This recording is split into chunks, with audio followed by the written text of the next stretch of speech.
This workshop is focusing on the very, very important topic of experiential education.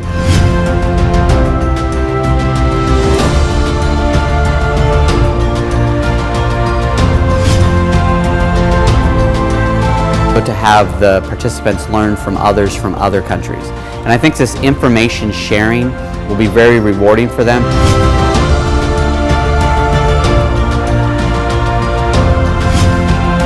So I think it's an exciting time, and I wish the best for everyone.